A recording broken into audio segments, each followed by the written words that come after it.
Section 4.2 talks about limits and continuity in higher dimension. We are used to 2 dimensions. So the way it works, if you recall, if I have y equal f of x, and I pick x equal a, and for me to say that the limit exists, I need to go around a and make sure that the y value remains around L. In 3 dimensions, things are not as simple, because for you to say, you know what, there we go, let's make it, for you to say I have a surface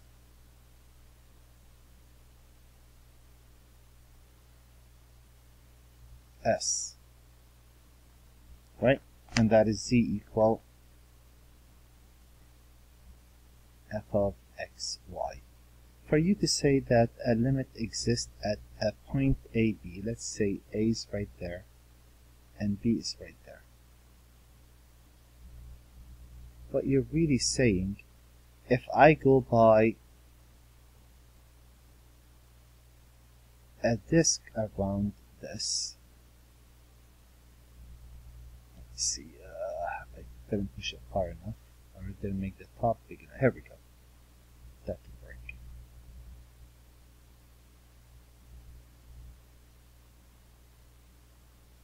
So, what that means,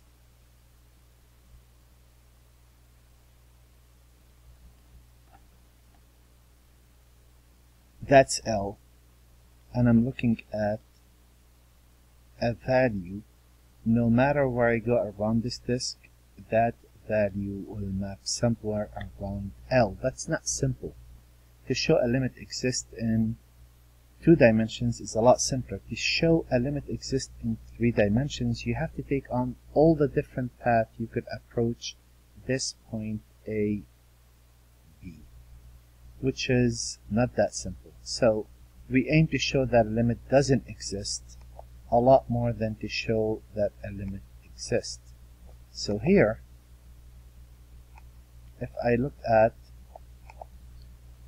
the way it works, to show a limit doesn't exist, I'm going to take the limit along a path, certain value of x, certain value of y. I could choose that anywhere I like, as long as it leads me around that point. That will be okay. So, starting with the first case, how do you find the limit? You plug in the numbers, right? If you have a rational, exponential, log, the traditional trig functions where they're defined.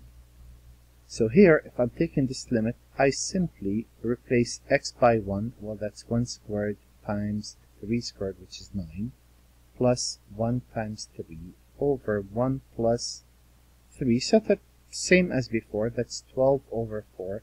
That limit is simply 3. If it's that simple, I'm done. That's all there is to it. If I go to the next problem, the same deal. I say, alright, well, let me see. If I plug in or replace x by 1 minus 1 over square root of 1, that is the cosine of 0 over 1, that is 1 over 1, which is 1. That limit is also done. And if I go to the third example, I would say that is natural log of 1 plus 4. That's simply natural log of 5. So if I get a value, I'm in good shape. If I get a value over 0, I know it doesn't exist. The problem happens when I get 0 over 0, if you remember. That means you need to manipulate the problem.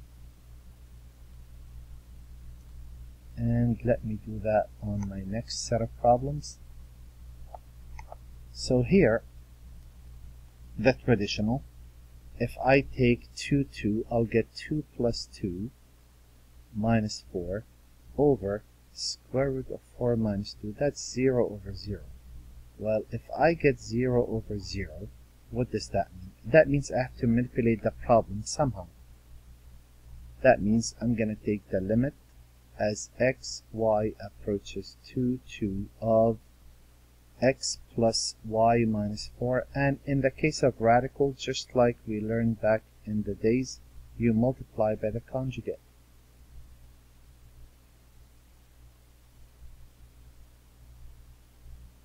And that would be the limit as x, y approaches x, y approaches 2, 2. The top will be x plus y minus 4 times square root of x plus y plus 2 divided by, and since there are conjugates, I'm going to get the first squared minus the second squared, and it's not a coincidence that those match. So I am left with the limit as x, y approaches 2, 2 of square root of x plus y plus 2.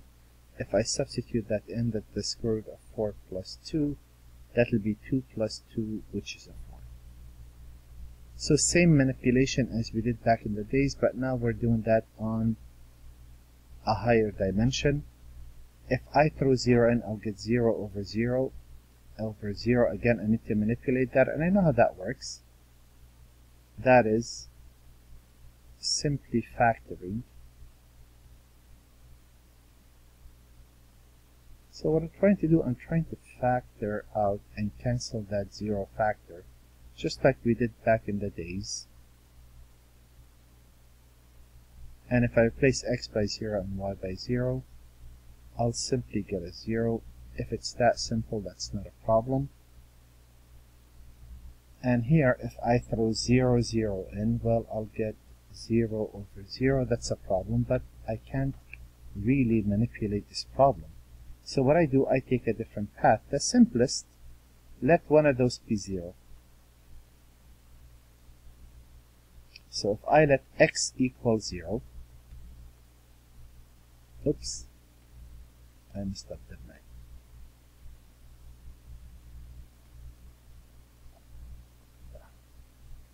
Leave y alone and replace x by 0. Well, there's x. That would be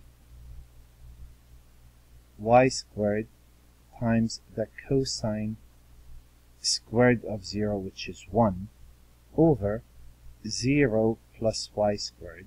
Those cancel each other out, and I'm left with a 1.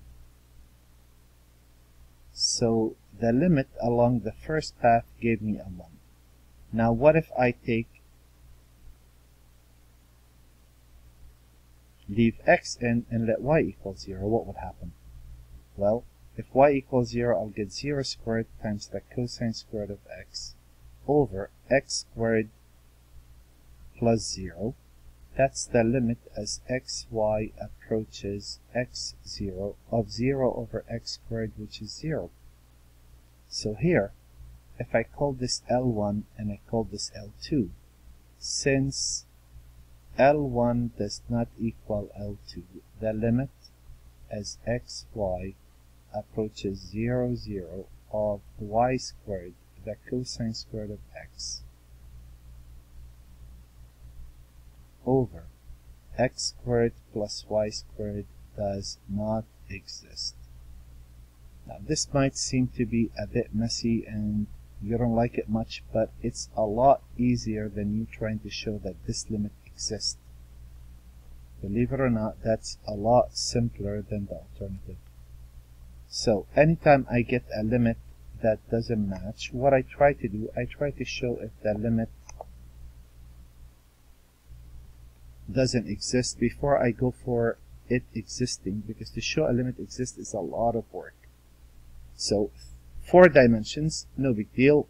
I can do that too. That is, replace x by 1, 1 squared times 9, plus 1 over 1 plus 3. Well, since that works to be 10 over 4, I could say that's 5 halves and everybody's happy. So 3 variables don't really mean much difference than 2 variables. It's the same deal. Now when I get to a problem like this, I notice that if I let x equal 0, I'll get the sine of 0 over 0. Sine of 0 is 0 over 0. What I do, it's very hard to play with this. What I could do, I could say, you know what, let that be the limit as, now most books like R, because they know that R squared equal x squared plus y squared. You could do that if you wish. You could say, or you could say, let k approaches 0, since they're both positive from the right, the sine of k squared over k squared. I'm going to stick with what they like in the book. They say recall polar coordinates. And if I get 0 over 0, if it's in terms of one variable, I could use L'Hopital, right? On two variables, that's a bit tricky. That's going to be the cosine of r squared times 2r over 2r. Those cancel out. And I'm going to get the cosine of 0, which is 1. And there it is. So,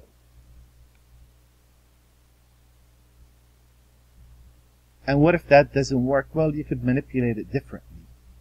Number part I is the tricky part, because no matter what you try, you say, okay, you know what, let me take the limit and let x be 0. Well, you know, if you let either of the top equal 0, that's going to be 0. And if I let the limit as xy approaches x and let y equals 0 only, I will get 0 over x squared. That's also 0. So that's a problem. To show that a limit exists, and on your homework, not that many of those, what you would have to do, you would have to say, well, look, x squared y squared over x squared plus y squared, that's bigger than or equal to 0. That's for sure. And that's less than or equal to x squared y squared over, get rid of one of the variables. If I get rid of this, which is always positive, I just made the right bigger. And that is y squared. And what I do, I say, alright, now let's take the limit as xy approaches 0, 0 of a constant. Well, that's 0. And if I take the limit as xy of y squared, that will also be 0. So something above and something below equals 0. Therefore, the limit as xy approaches 0, 0 of x squared y squared over x squared plus y squared equals 0 by the squeeze theorem. Again, not that many of those. You're going to probably only get, if I remember correctly, one problem on the homework that does that. And that doesn't mean I'm going to bring that on your test. On your test, you're going to probably try to show that it doesn't exist more than anything. The rest of the section is really a lot nicer. It's pretty much dealing with continuity, and we know how it works.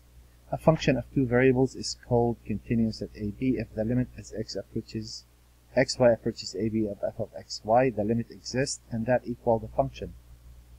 We say f is continuous on a domain D if f is continuous at every point in the domain. This part is simple algebra for the most part. So if I look at this and I say, hey, determine the set of points at which the function is continuous. Well, this is a fraction. It's continuous everywhere as long as x plus y does not equal 0. So I would say here, f is continuous any point x and y such that either you write it as you see it, or you simply say y does not equal negative x. That will do the trick. Again, simple algebra. If I look at part B, cosine is defined everywhere, so x and y could be anything. That's not a problem.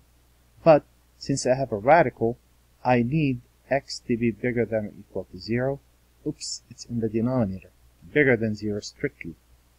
So here I would say, well, f is continuous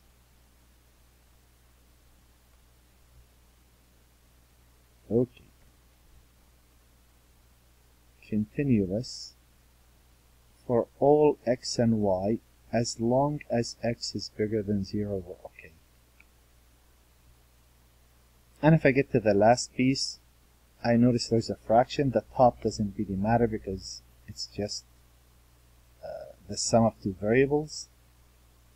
I want 1 plus the sine of x not equal to 0. I want the sine of x not to equal to negative 1. And I know where that happens. That really happens at 3 pi over 2. So I want x not to equal 3 pi over 2 plus 2 pi k or 2 pi n. So I would say f is continuous as long as you choose x and y such that x does not equal 3 pi over 2 plus 2 pi k. We're safe. And that would be my final answer. And that would be it for this section.